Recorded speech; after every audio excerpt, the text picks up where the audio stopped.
5, 4, 3, 2, 1. Drop that. Welcome to the Test Guild Security Podcast. We're all getting together to learn more about security testing with your host, Joe Colantonio.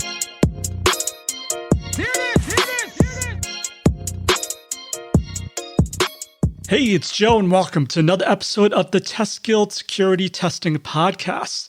Today we'll be talking with Gavin Johnson-Lynn all about browser exploitation framework BeEF and his Pluralsight course on BeEF. Gavin has over 20 years experience writing software in regulated environments and for global organizations. The last 5 years of his development career were spent with the focus on security, becoming a security lead for a significant payment project at a Fortune 100 company.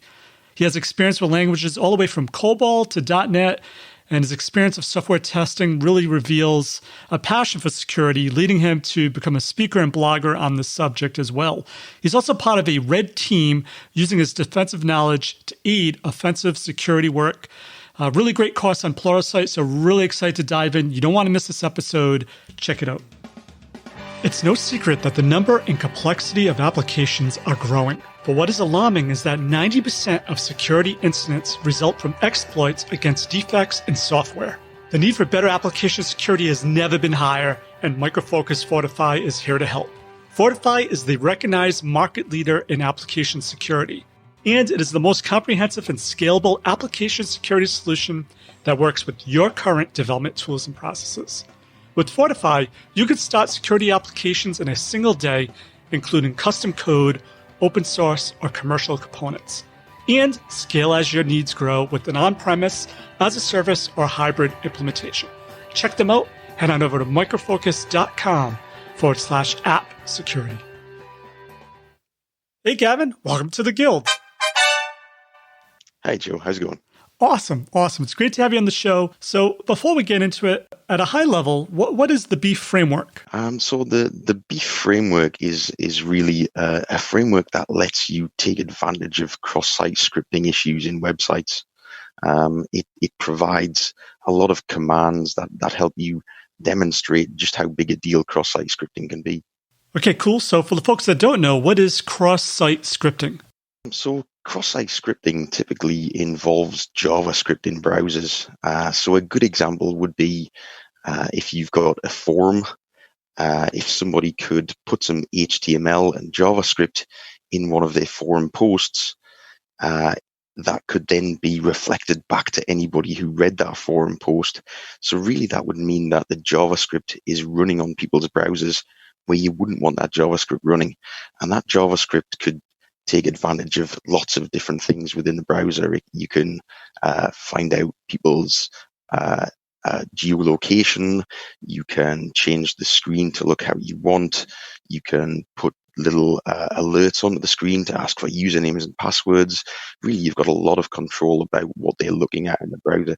In your experience, how common still is cross-site scripting? Is it something that's preventable and people just overlook it, or is it just something that's just part of the nature of software development? It is very preventable. There are lots of controls you can use. So there are some fairly simple headers that you can pass back from your server that tell a browser to not load JavaScript from certain places. You can also use output encoding. So if you HTML encode output from your server, it doesn't get interpreted as HTML. Instead, it looks like text instead. And also simple things like input validation is somebody applying input validation to the things people are sending to the server, which is very important at picking up really basic things that can be present in cross-site scripting. And it's also important to note, big companies, even like Google, are affected by cross-site scripting. So there was one that Google fixed early in 2019. So it's not just small companies. It's not just people who haven't got very many resources. It can affect much bigger companies as well. So how destructive is this particular vulnerability? So it depends. It depends on lots of things. If you've if the server tells a website to work in certain ways, then there are mitigations. So your server might be able to tell the website not to give out your cookies in certain circumstances, or you might have these headers that prevent calls out to external servers. So it's very important to have controls in place. But a lot of the issues, there's almost a running battle between people who find issues and the people who make the browsers. So people will find issues, they'll get exploited. The browser makers will notice this is getting exploited. They might be able to put things in place in their browsers that stop those exploits happening. One of the worst things that happens is when people don't really update their browsers. This might be home users, or quite often it's businesses where they have applications that are reliant on certain browsers. This in particular happened with Internet Explorer, where people would have legacy code bases and they required Internet Explorer to do certain things. So they'd have Internet Explorer on their machines. It might be an old version. It might not have many security updates on it. So it would have a lot of ways in which people could take advantage of that browser. No, that is a great point. I worked for an older healthcare medical type company, and they had an application that only ran in IE9, and the hospitals really resist upgrading their browsers. And it's even to the point where those browsers weren't even supported by Microsoft anymore. So you actually see that also? There's still people tied to older browsers? It does happen a lot, and it is a problem. Yeah, it is very important from a security perspective to keep things up to date, and this is one of the reasons why. Yeah. I've heard of other tools like Metasploit, and like I said, I'm a beginner to security testing. So is Metasploit the same type of tool as BeEF, or like when would someone use BeEF over, say, Metasploit or some other tool? So BeEF is very specifically targeted at websites, whereas Metasploit can take advantage of lots of things. So typically Metasploit will be if you've got old versions of Telnet or WordPress or FTP, that sort of thing running in your server, there'll be lots of things to take advantage of vulnerabilities in those in Metasploit. Metasploit, quite often the intent of using Metasploit is to not just exploit it, but to get what they call a shell on a machine. So if you can take advantage of a vulnerability in a certain way, you might be able to get a shell on a different machine, and that means you've got essentially command line access to that machine. Now you can get vaguely similar things to that in BeEF. So there is a Metasploit module that lets you take control of someone's browser, but that's only one of the very many commands that are available in BeEF. So if someone's starting a testing type of activity, when would someone use BeEF? Is it when they're testing web applications? It probably would be a good tool to start with. That's a good question. So I see a few good scenarios for using BeEF. The first one is what they call penetration tests. So if somebody's doing a penetration test on a website, they're testing it to find as many vulnerabilities as they can in it. Now, if you find cross-site scripting in a website, quite often when you've had a penetration test, you will get a report comes back that details all the vulnerabilities that have been found. And if cross-site scripting's in there, it'll be demonstrated by a very simple sort of dialog box popping up saying kind of XSS or something really simple like that. And that kind of doesn't give you the information you might need to realize how important cross-site scripting is. If you're not very technical, if you haven't done much around security, you might see that dialog box and think, what's the big deal? How dangerous is this?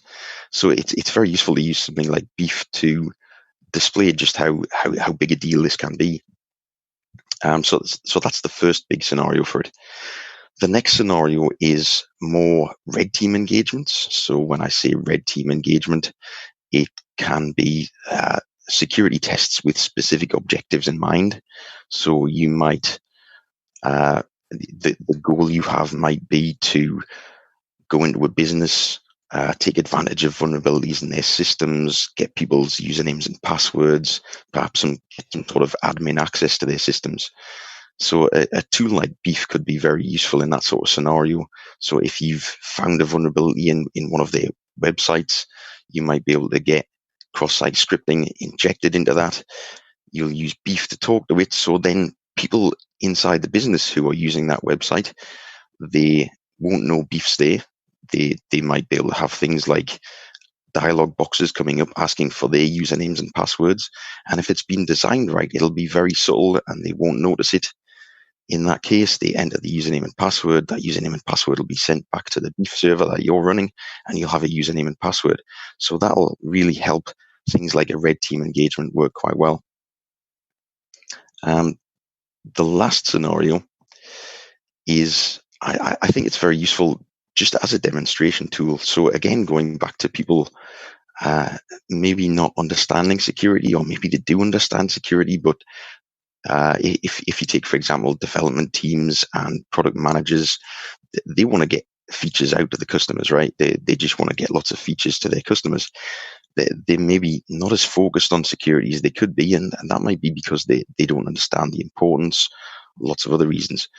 And it's very useful to use BeEF as a demonstration tool. So if you find a cross-site scripting vulnerability, you can use BeEF to start controlling somebody's browser. You can give them a good idea of what sort of things cross-site scripting can do and just how dangerous it can be.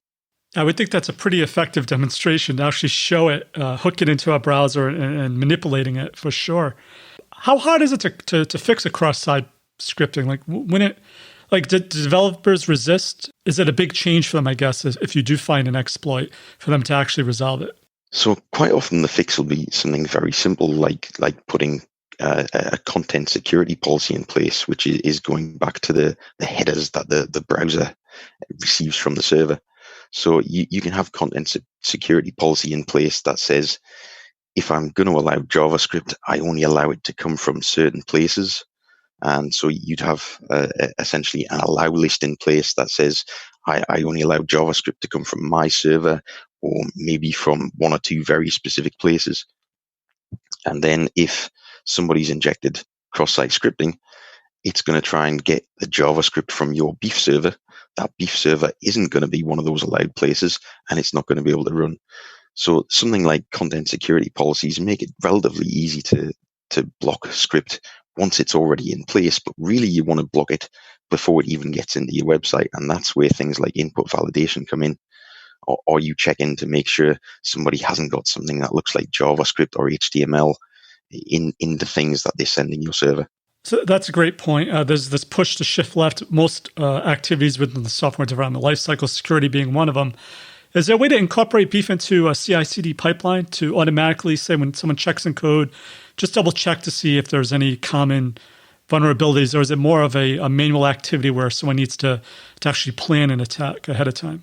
I'd say it's more likely to be manual. You could theoretically put some cross-site scripting JavaScript in your database and then look at the interface and see if it runs, or look at your BeEF server and see if you've got a connection from the interface. So there could be a little bit of automation in there, but it's more useful from a manual perspective, I think, here. So in your course, this is what I love about having a podcast, is I'm learning as well. And in your course on Pluralsight on BeEF, you talk about different test stages that I just never thought about. The three stages, I think it was recon, vulnerability, and exploitation. I guess, can you talk about each part of those stages, what that incorporates, so people maybe get a flavor of what they may want to implement when they're doing some activities like this? So in terms of reconnaissance, that's obviously gathering information on a subject. In terms of something like a pen test, you might do reconnaissance on a website to see what sort of server headers it passes back to you, that sort of thing. When we're doing a pen test, you tend to structure it in gathering information and then using the information and then taking advantage of that use. So that there are kind of clear steps you go through to understand vulnerabilities, understand where they might be from, and then start trying to take advantage of them. And you also talked about the different type of attacks. So this can help you, I guess you said stored, reflective, and DOM-based. For folks that don't know, can we talk a little bit, what is stored, what is reflected, and what is DOM-based? So stored cross-site scripting goes back to the example about having a forum and a forum post. So if somebody's creating a forum post on your website, they're putting some JavaScript in that, it's getting saved on your server. That is what we refer to as stored. So it's getting saved in your data store somewhere. So then when somebody else comes along and looks at that post, it gets retrieved from the storage by the server, sent back to the client in the browser, and runs in the browser. So that's how it's stored. Now, reflected, that is if somebody makes a request to the server, and the server sends JavaScript back as a reflection of that request. So a good example of this is a search box on a website. So if somebody can type something in a search box on a website that's got JavaScript in it, that'll go to the server. If the server's vulnerable to this cross-site scripting attack, the server will send the response page back. The response page will have the JavaScript in it, and the page will run that JavaScript. So that's how it's reflected back from the server. The final one is DOMbased. So DOMbased is very specifically not involving the server. So DOMbased, I don't know if you understand what we mean by DOM, but DOM is essentially the HTML page that we've got, the entirety of the HTML. So that is, when an attack is DOM-based, it is something purely on the client side that runs some JavaScript from somewhere, and you've got a cross-site scripting vulnerability. Again, that might be something like the URL. If somebody's managed to type something in the URL, if the client-side JavaScript looks at that URL, pulls pieces out of it and puts them on the page perhaps, then it might run some JavaScript. How does it work under the hood? You talk about hooking a browser. So you inject JavaScript onto a client, and then that opens up a communication port with BeEF. And once you have that, you can then inject more activity or spy on activities that they're doing. That's right. It's really interesting how this works. So once you've got your JavaScript running on somebody's page, the first thing that the BeEF script does is gather lots of information about what it can see from that page. So it'll gather information on what sort of browser you're running. It'll understand what sort of operating system you've got. It can see what sort of CPU you're running. It'll tell you sort of width and height of your browser window. There are all sorts of details it gathers straight away and passes those back to the BeEF server. So as soon as it passes those back to the BeEF server, you as the person running the BeEF server can see these. So there's a nice user interface that you can see all this in. And after it's passed that back on the first time, it then the client side then regularly polls the server. So every so many number of seconds, it'll send a message to the server, and it's really just saying that this connection's still open. The user hasn't closed the page yet. So we're still able to send it commands. So what happens then is it's sending all these requests, and these are just simple web requests. There's nothing clever about them. They're just a web request to our BeEF server. Our BeEF server sends a response back. So when we want to run a command, we'll go into the BeEF user interface. We have a huge selection of commands. There are something like 300 commands you can choose from. And you can choose a command, you click execute, and the next time the client sends a message to your server, BeEF will respond with some JavaScript that will let it execute whatever command you've chosen. So really, this is all just kind of standard web requests going back and forward. So it makes a web request, it gets a response containing JavaScript. Because it's the BeEF JavaScript that's running that, it takes the new JavaScript from the server, runs that JavaScript. There'll be commands in there that tell it to respond to BeEF. So whatever it gets out of that executed command, it'll respond to the server. So there's a very interesting communication method going on here. It's literally just web requests. And part of the beauty of it being web requests is there aren't really any restrictions on web requests going on. So if you think about a typical business, it'll be looking for bad things going on its network. But what people always do is go to websites. They're just making web requests all the time. So it's very difficult to see this sort of thing going on in the background. It's just sort of normal network traffic, really. So it's really interesting how it's been done. So I assume it's hard to detect then once this has been executed.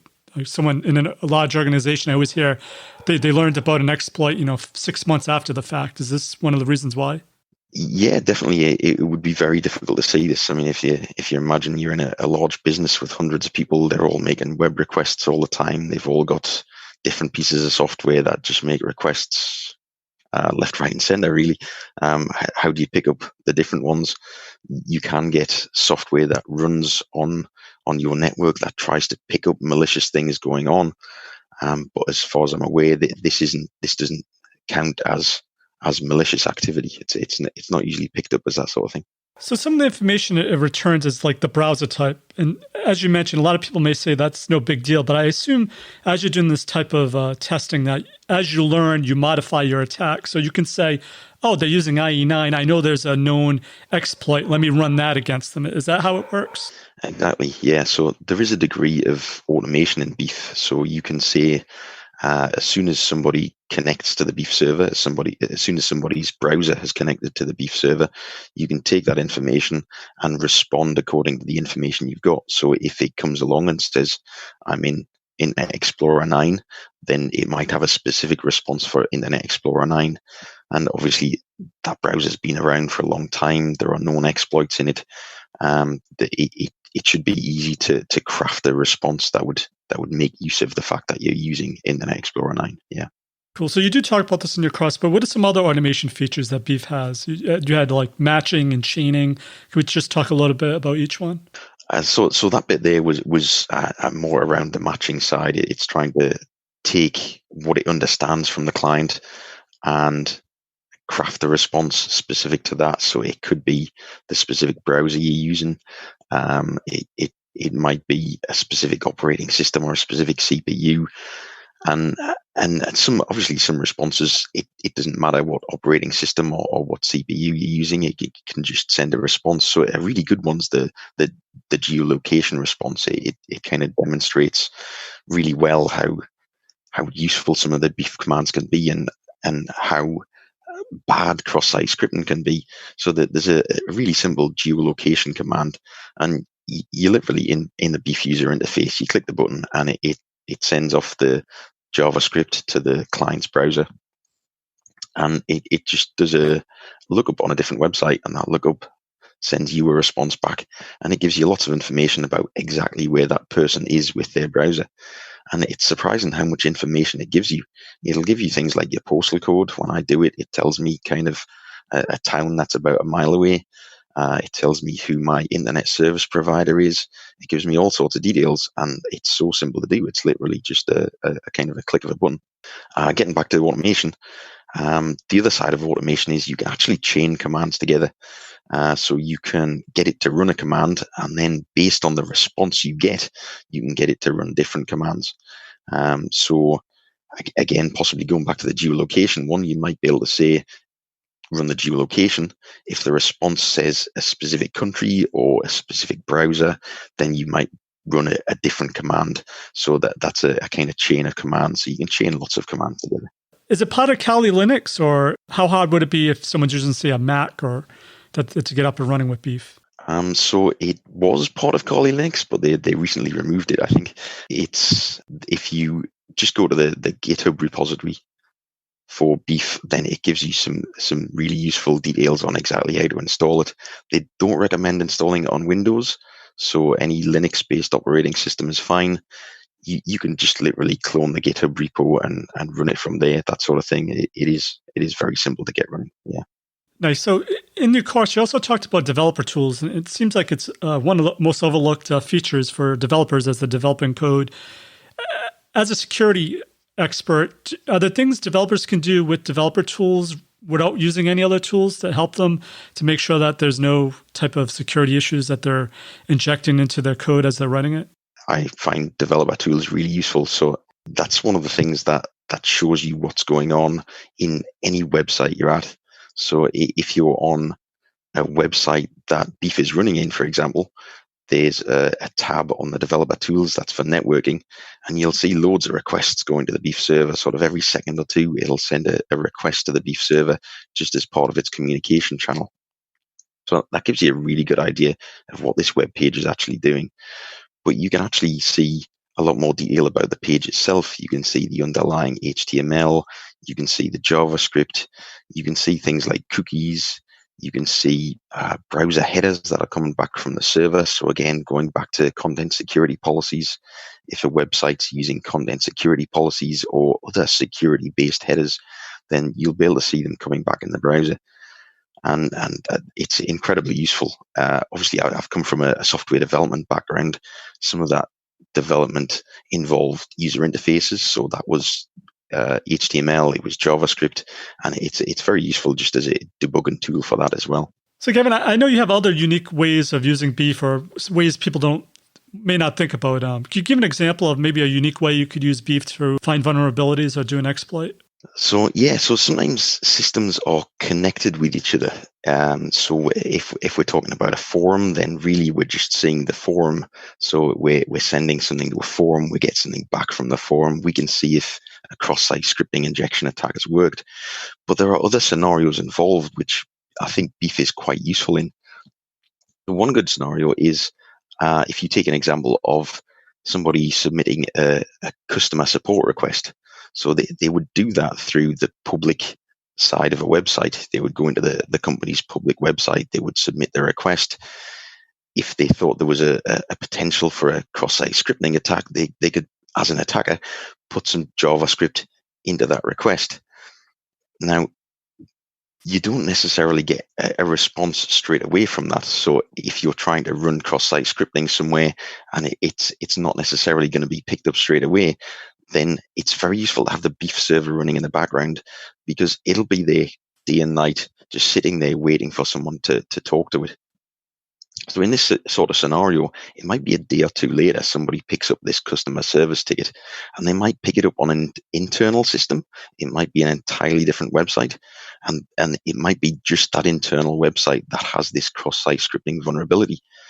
And so it's very useful to have the BeEF server in place there to pick up the fact that somebody has actually triggered this cross-site scripting. And it's really good to highlight the fact that things aren't necessarily very simple. Things can be much more complicated, and it's very useful to have BeEF in place to see how that sort of thing plays out. Okay, Gavin, before we go, is there one piece of actionable advice you can give someone to help them with the security testing efforts? And what's the best way to find or contact you? In terms of testing, the biggest failure I see is a lack of input validation. If you're trying to make requests to a service and you find it just takes any characters you like, it'll take JavaScript, it'll take HTML, then that's a really big sort of red flag in my view. So people need input validation. I see that as kind of the front gate to any service, is a little bit of input validation to stop any really weird things going into it. And that's a really important thing to me. I'm on Twitter. I'm on Gav_JL on Twitter. I've got a blog that is gavinsgl.me. And obviously my course is on Pluralsight. Look on there. I think you can send questions through Pluralsight. So if you've looked at my course and you've got any questions, then feel free to fire away. Yeah. Thank you, Gavin, for your security testing awesomeness. For links to everything of value we covered in this episode, head on over to testguild.com/S11. And while you're there, make sure to click on the Try It Today link under the exclusive sponsor section to learn all about Micro Focus Fortify, which is the recognized market leader in application security. So that's it for this episode of the Test Guild Security Podcast. I'm Joe, and my mission is to help you succeed with creating end-to-end full-stack automation awesomeness. As always, test everything and keep the good. Cheers. Thanks for listening to the Test Guild Security Podcast. Head on over to testguild.com for full show notes, amazing blog articles, and online testing conferences. Make sure to subscribe to join the guild and continue your testing journey. This has been a Joe Colantonio production.